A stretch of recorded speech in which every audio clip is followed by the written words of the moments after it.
പോലീസിനും കോടതിക്കും തെളിയിക്കാനാകാത്ത പ്രശ്നങ്ങൾ പോലും സത്യം ചെയ്ത് തെളിയിച്ചിരുന്ന ക്ഷേത്രം. കുറ്റവാളി ആയിട്ടുള്ള ഒരാളാണെങ്കിൽ അയാളൊരു അസത്യവാദം അവിടെ നടത്തിയെങ്കിൽ അത് തീർച്ചയായിട്ടും അത് ഈ കര വിട്ട് പോകാൻ സാധിക്കില്ല. തിരുവനന്തപുരം ജില്ലയിലെ കരിക്കകം ശ്രീ ചാമുണ്ഡി ക്ഷേത്രം. ക്ഷേത്ര കാരണവർ ദേവിയെ ദക്ഷിണേശ്വരിൽ നിന്നും കൂട്ടിക്കൊണ്ട് ഒരു ബാലികാ രൂപത്തിൽ ഇവിടെ വന്നുവെന്നും അന്ന് ഇവിടെ വന്ന് പച്ച പന്തൽ കെട്ടി കുടിയിരുത്തി ആ ദേവിയെ ആദരിക്കുവാനായി അന്ന് ഉള്ള സ്ത്രീജനങ്ങൾ പൊങ്കാലയിട്ട് വായ്ക്കുരവയോടുകൂടി സ്വീകരിച്ചു എന്നാണ് ഐതിഹ്യം. ബാലചാമുണ്ഡി നടക്കൽ കുട്ടികളില്ലാതിരുന്ന ഒരു കപ്പ്, ഞാൻ 21 നടവർക്കാണ് അങ്ങനെ എന്തോ പറഞ്ഞിരുന്നവരോട്, അവരത് കഴിച്ചു, അവർക്ക് കുട്ടികളുണ്ടായി.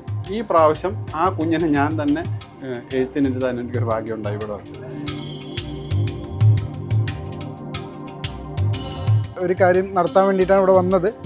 ആ കാര്യം നടന്നു, അമ്മ ഭംഗിയായിട്ട് നടത്തി തന്നു. എനിക്ക് അമ്മയെ നല്ല വിശ്വാസമാണ്. എല്ലാ ഭക്തർക്കും അനുഗ്രഹം ചൊരിഞ്ഞുകൊണ്ട് ഒരേ അമ്മ 3 രൂപത്തിൽ ഇവിടെ കുടികൊള്ളുന്നു.